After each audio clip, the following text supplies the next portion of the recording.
students union আৰু আমাৰ সেই অঞ্চলত যিটো গাঁওবুঢ়া আৰু আমাৰ ইউথছ সেই অঞ্চলৰ ৰায়মনা অঞ্চলৰ সেইটো গোটেই আৰু আমাৰ NGO এইবিলাক মাটিখিনি আমাৰ ইয়াত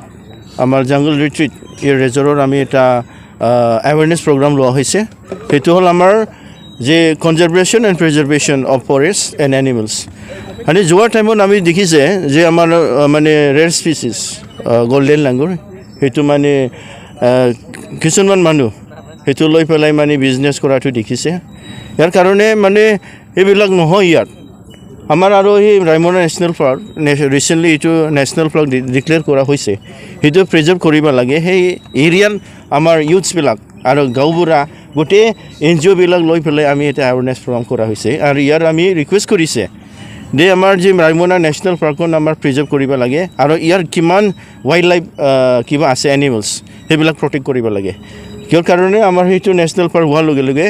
আমাৰ বহুত বাহিৰৰ পৰা টুৰিষ্ট আহিব আৰু সেই অঞ্চলত ইউথছ যুৱবিলাক মানে আনএমপ্লয়ড ইউথছবিলাক মানে ফিউচাৰত মানে জীয়াই থকাৰ কাৰণে ইয়াৰ এটা প্ৰফিট হৈ যাব আৰু আমাৰ যিটো গাছ যিটো ট্ৰিজ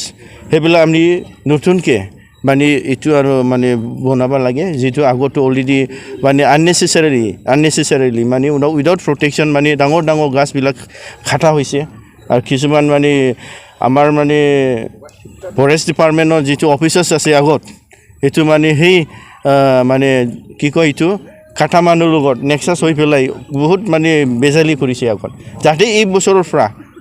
যিটো মানে সেনেকুৱা নহয় আৰু ইয়াৰ কাৰণে আমি কিমান NGO আছে সেইবিলাক বহি পেলাই আৰু সেই অঞ্চলৰ গাঁওবুঢ়া অৰ ইউথছবিলাকত যুৱবিলাকত বহি পেলাই আমি এইটো সিদ্ধান্ত লৈছে যে আমি সেই প্ৰিজাৰ্ভ কৰিব লাগে ফৰেষ্টটো আৰু ইয়াৰ একটাও গাছ কাটিব মানে নোৱাৰিব আৰু আমাৰ ফৰেষ্ট ডিপাৰ্টমেণ্টৰ কোঅপাৰেশ্যনটো আমি আমাৰ মানে ছ'চাইটিৰ পৰা এবা গাঁওবুঢ়া হওক ইউথছ হওক NGO হওক আৰু আমাৰ বনচুৰ ফালৰ পৰা সহায় কৰিব লাগে আৰু ডিপাৰ্টমেণ্টেলি মানে চিনচিয়াৰলি কাম কৰিব লাগে আৰু এনিমেলছ আৰু এই গাছবিলাক প্ৰিজাৰ্ভ কৰিব লাগে আৰু আমাৰ দেখিছে যে আমাৰতো খেতি কৰা মানুহ যে আমাৰ বৰষুণ যেনে মানে ভাল ৰাইট টাইমত নাহে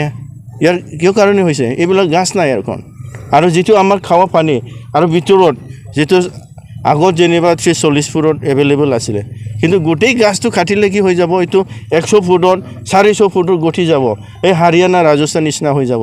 যাতে সেইবিলাক নহয় আৰু আমাৰ ফিউচাৰ জেনেৰেশ্যনছবিলাক মানে ইয়াৰ পৰা মানে প্ৰব্লেম নহ'ব আৰু পিছত ইয়াৰ কাৰণে আমি আজিত আমাৰ ইউথছবিলাক সেইটো কনচিয়াছ হ'ব লাগে আৰু ইয়াত মানে প্ৰটেকশ্যনৰ কাৰণে আমি দায়িত্ব ল'ব লাগে এইটো আৰু আজি আমাৰ সেই এৱাৰনেছ প্ৰগ্ৰামত আমি এইটো আলোচনা কৰা হৈছে আৰু